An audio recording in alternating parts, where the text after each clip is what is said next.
To'g'ri. Demak, Quvasoydamiz hozir 8 gektarlik shaftoli bog'da. Aha, 8 gektar. Demak, bu yerga inventordan olib kelib ekilgan ko'chatlar. Mana inventorni aniqasini ko'rsatsangiz bo'ladimi, oboding? Mana inventordan olib kelingan ko'chatlar kelgan bu yerda. Kelgan biz buni shu yerdan chilpidik. Hozir endi shoxlayotdik. Mana agar buni chilpimaganimizda, ya'ni shu yerdan kesmaganimizda bu tikkaga o'sib ketardi, terakka o'xshab. O'shanda biz buni o'sishdan to'xtatib chilpidikda yon shoxga qarab beryapmiz. Endi asosiy qilinishi kerak bo'lgan ishlarimiz mana bular ehtiyot qilishimiz kerak. Bu birinchisi bir ehtiyot qilishimiz kerak. Unshudringga ehtiyot qilishimiz kerak kasallikka. Demak, endi ishni davom ettiramiz. Buni yana uchidan chilpiymiz. Taxminan bir 5 sm tushamizni tashqari bargga qo'yib kesamiz hammasini. Hozir mana buni shu kunda qilishimiz kerak. Shu kunda mana shunday qilamiz. Buni ham mana tashqaridagi bargga qo'yamiz mana. Tashqaridagi bargga qo'yishdan maqsad shuni mana shunday shoxlatib olish, shox ko'paytirib olamiz.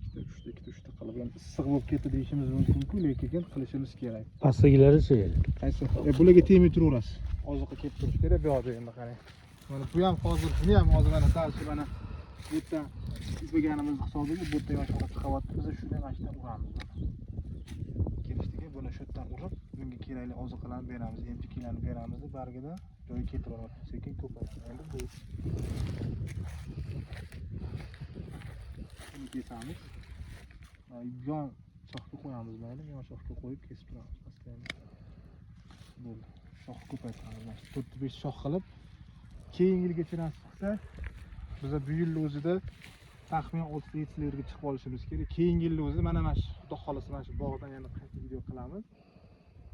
Hosil olamiz shu bog' o'zidan keyin, ya'ni 1 yoshlik kichkina o'zidan. Hech qanaqa pasini avvalgi qilmayapman, tozalamayapman. Umuman temiz, mayli? Daraxt oziqqa faqat kesib buni maksimal shoxlatishimiz kerak.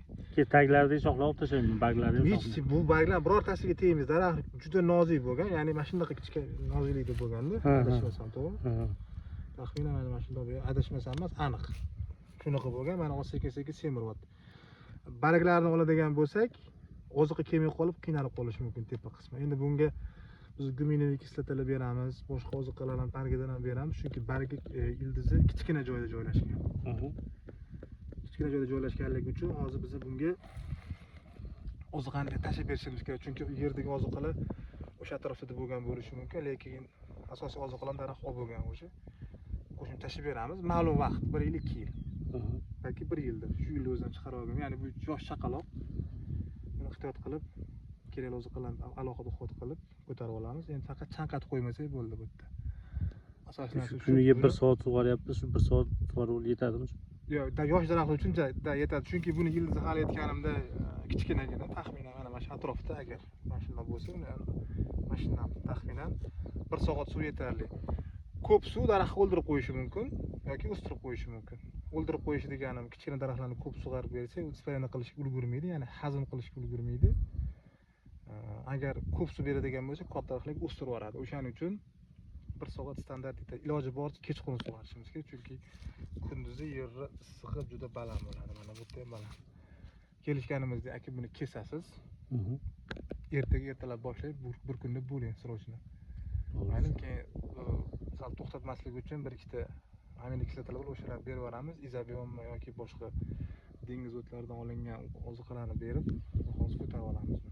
Stress kuchirmaslikka harakat qilamiz. Endi ob-havoga qaraganimiz yaxshi. Endi bu Quvasoy zona, salqin zona. Xudo xolasa menimcha yaxshi o'sib ketadi.